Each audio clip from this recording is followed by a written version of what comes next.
আহমদ ইবনে হাম্বল প্রশ্ন করলেন, যুবক, তুমি তোমার প্রত্যেকটা কৃতকর্মের মধ্যে আস্তাগফিরুল্লাহ পড়ো, ইস্তেগফার পড়ো আল্লাহর দরবারে, কিন্তু তুমি বলো এত বেশি বেশি প্রত্যেকটা কাজে তুমি ইস্তেগফার পড়ো, বলো বলো ইস্তেগফারের মধ্যে তুমি কি পেয়েছো?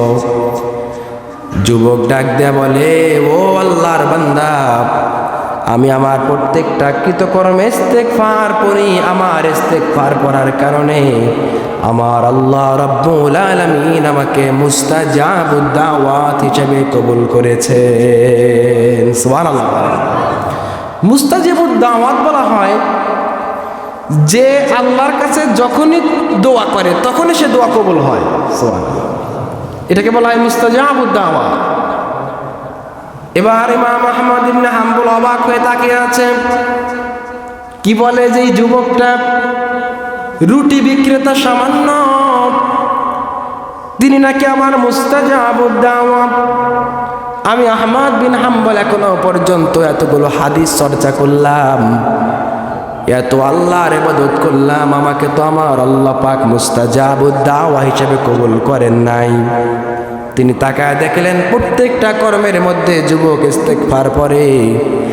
আহমদ ইবনে হাম্বল প্রশ্ন করলেন, হে যুবক, তোমার যে মুস্তাজাবুদ দাওয়া হিসেবে আল্লাহ তোমাকে কবুল করেছেন, তুমি বলো তোমার জীবনে কি এমন কোনো দোয়া আছে যেটা আল্লাহ এখনো কবুল করে নাই? সুবহানাল্লাহ। তোমার কি এমন কোনো দোয়া আছে যেটা আল্লাহ এখনো কবুল করে নাই? যুবক এবার ডাক দিয়ে বলে, আমি আপনাকে চিনি না, আপনি কে? কিন্তু আমার জীবনে যতগুলো দোয়া করেছে আমার মালিকের কাছে সব দোয়া কবুল হয়েছে, একটা দোয়া এখনো পর্যন্ত আল্লাহ কবুল করে নাই। আমি আমার এই পৃথিবীর বুকে, আমার এই এলাকা এরিয়ার মধ্যে আমি হাজার মানুষের কাছ থেকে শুনেছি এই জামানার মধ্যে একজন বড় মাপের ফকি আছে, এই জামানার সবচেয়ে বড় একজন আলেম আছে, বড় একজন মুহাদ্দিস আছে, বড় একজন আল্লাহওয়ালা ব্যক্তিত্ব আছে। আমি আল্লাহর কাছে বারবার বলেছিলাম, আল্লাহ, আমার জামানার সবচেয়ে বড় যেই লোকটা আলেম, সবচেয়ে বড় যেই লোকটা ফকি, সবচেয়ে বড় যেই লোকটা মুহাদ্দিস এবং মুফাসসির, আমি তোমার ওই বান্দার সঙ্গে সাক্ষাৎ করতে চাই। সুবহানাল্লাহ। আহমদ ইবনে হাম্বল অবাক হয়ে তাকিয়ে আছে।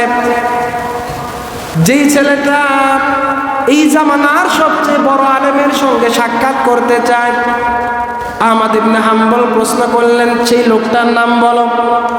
যুবকটা ডাক দিয়ে বললেন, সেই লোকটার নাম আমি শুনেছি আহমদ ইবনে হাম্বল, শুধু নাম শুনলাম, এত বিশাল বড় মাপের একজন আলেম, বড় মাপের ইসলামী শরীয়তের পণ্ডিত, কিন্তু আল্লাহর কাছে কতবার দোয়া করলাম তার সাক্ষাৎ পাওয়ার জন্য, আমার আল্লাহ রাব্বুল আলামিন এখনো পর্যন্ত আমার দোয়া কবুল করে নাই।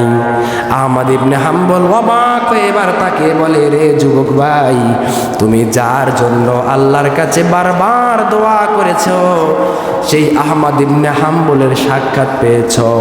আজকে রাতে তোমার সঙ্গে যেই কথা বলছে তিনি আর কেউ নয়, তিনি হলেন আহমদ ইবনে হাম্বল। সুবহানাল্লাহ। ইস্তিগফারের কি পাওয়ার চিন্তা করছেন? তার মানে ইস্তিগফার যদি কেউ নিয়মিত পড়ে প্রতিদিন অন্তত পক্ষে 10 বার থেকে 11 বার, আল্লাহর রাসূল সাল্লাল্লাহু আলাইহি সাল্লাম প্রতিদিন 100 বার তওবা করতেন, মানে ইস্তিগফার পড়তেন। চিন্তা করা যায়? Can you imagine that? আপনি ভাবতে পারেন রাসূলের জীবনে কোনো গুনাহ নাই, রাসূল নিষ্পাপ, যিনাকে আল্লাহ পাক জান্নাতের লিডার বানিয়েছেন, নেতা বানিয়েছেন, তিনি বলেছেন, তিনি প্রত্যেকটা দিন তিনি বলেন, আমি মিয়াতা মাররা 100 বার করে আতুবু ফি কুল্লি ইয়াউম, প্রত্যেক দিন আমি দোয়া করতাম, আমি ক্ষমা করতে চাইতাম আল্লাহর কাছে, ইস্তেগফার করতাম 100 বার। যে রাসূলের জীবনে কোনো গুনাহ নাই, নিষ্পাপ একজন মানুষ, মাসুম, তিনিও আল্লাহ সুবহানাহু ওয়া তাআলার কাছে 100 বার করে তওবা করতেন। আর আমরা একবারও তওবা করি না। প্রতিদিন নামাজের পর অন্তত পক্ষে 10 বার করে ইস্তেগফার করব, পারা যাবে না ইনশাআল্লাহ? আজকে থেকে নিয়ত করেন। এটা রজব মাসে থেকে শিখলাম, সারা বছর একেবারে জীবনের লাস্ট মোমেন্ট পর্যন্ত আমরা এই দোয়া করতে চাই।